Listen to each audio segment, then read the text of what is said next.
ma tahay qof jecel wax akhriska inuu daawado dokumentariyo daalacdo cilmi baadhis iyo warbixinno laakiin mar kasta ilaawaya wixii uu akhriyey ama uu daawaday ma dareemaysaa in xasuustaadu aanay ku fiicnayn waxa aad akhriday ama aad daawatay ma tahay jawaabtaada haa haddaba isku day inaad dhammaysato fiidiyowgan dhibkani waa mid sahlan waxaana ka cabanaya kalabadh dadka ku nool adduunka amaba in ka badan haddaba su'aasha muhiimkaa ayaa waxay tahay maxaa lagu xallin karaa arrinkan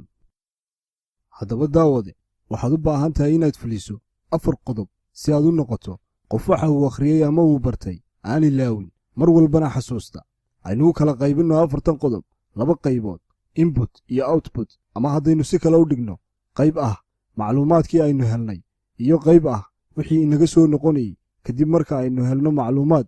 haddaba aynu ku bilowno qaybta inputka ah ama aynu macluumaadka ku helayno 1 akhri ama baro haa waynu akhrinaa ama barannaa mar walba laakiin maxaynu u baahannahay inaynu beddello si aynaan u ilaawin waxa aynu akhrinay ama aynu barannay ka hor inta aanad bilaabin wax akhriska waa inaad diyaar ka ahaato 2 meelood maskax ahaan iyo deegaan ahaan waa inaad 100% maskaxdaada iyo attention-kaaga aad siisaa waxa aad akhrinaysid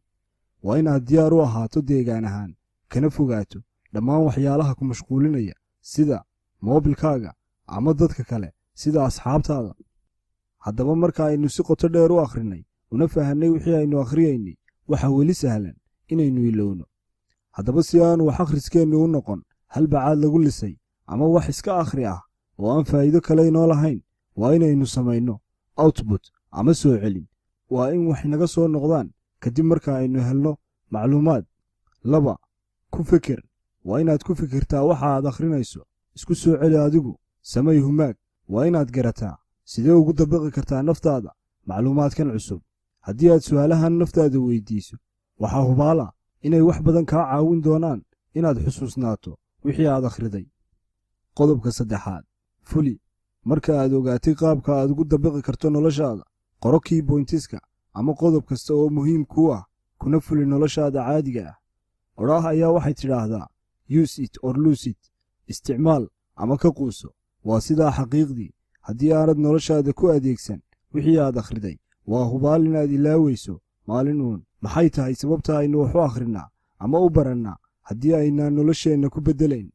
qodobka 4 ee ugu dambeeya sheergarey marka aad baratay noloshaadana ku fulisay wixii aad baratay isku day inaad la sheergarayso dadka kale sida asxaabtaada faamligaaga ama cid uun kugu dhow oraah ayaa waxay tidhaahdaa sida ugu wanaagsan ee aad wax ku baran kartaa waa inaad adigu barto cid kale ugu dambayntii qofku wixii uu bartay ama akhriyey ee uu ku hirgeliyey noloshiisa kadibna cid kale la sheergareeyey way adag tahay inuu ilaawo habkani wuxuu dhibkan ka caawiyey dad badan haddaba maxaad sugaysaa adiguna daawade raac tallaabooyinkan 4 ah haddii aad u aragtay kuwo faa'iido leh kadibna nala wadaag natiijada